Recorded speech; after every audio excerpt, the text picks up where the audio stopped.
Deməli, teoriya. Birinci prinsip. Fasya ayrı-ayrı hissələr deyil, vahid bir sistemdir. Yəni, bu, bütün bədəni əhatə edən bir şəbəkədir. Ona görə də bədəndə hər şey biri-biri ilə bağlıdır və çox vaxt ağrı hiss etdiyiniz yer əslində problemin olduğu yer olmur. İkinci prinsip. Fasya yükü paylayır. Siz hərəkət edəndə bu tək bir əzələnin işi deyil. Bütün bədən bu prosesdə iştirak edir. Əgər bir yerdə gərginlik varsa, yük başqa zonalara keçir və nəticədə yüklənmə, ağrı, bəzən travma yaranır. Üçüncü prinsip.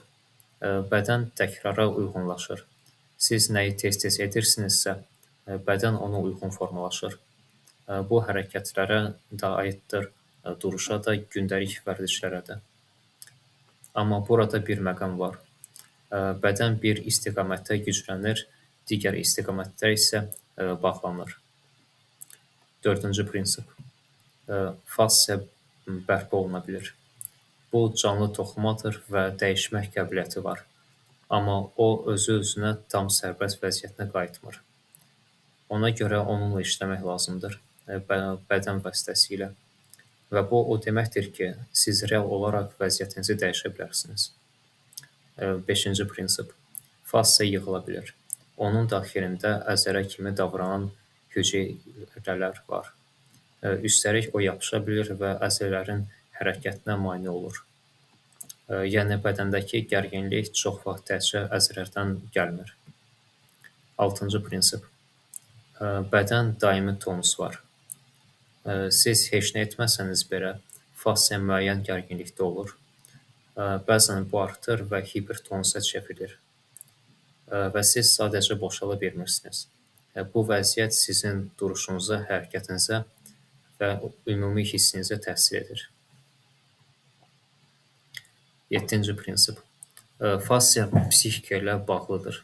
Bu, çox vacib məqamdır. Fasya neurosensor toxumadır və sinir sistemi ilə birbaşa əlaqəlidir.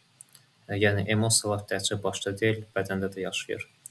Stres zamanı bədən sıxılır, tonus dəyişir, hərəkət dəyişir və nəticədə vəziyyət də dəyişir. Və bu proses dairə kimi davam edir. Və sonuncu 8-ci prinsip. Fasya ilə iş kompleks yanaşma tələb edir. Tək bir zona işləmək kifayət deyil.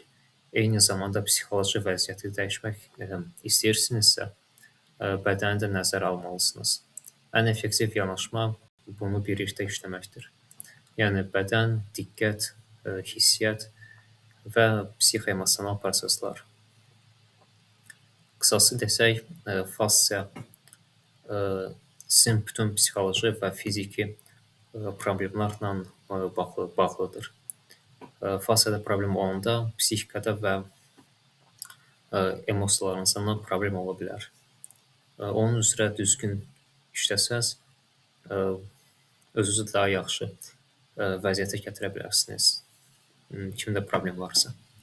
Və fasya üzrə necə lazımdır düzgün formada işləmək, mənim kanalımda növbəti videolarda olacaq, izahlı olacaq, praktikada olacaq.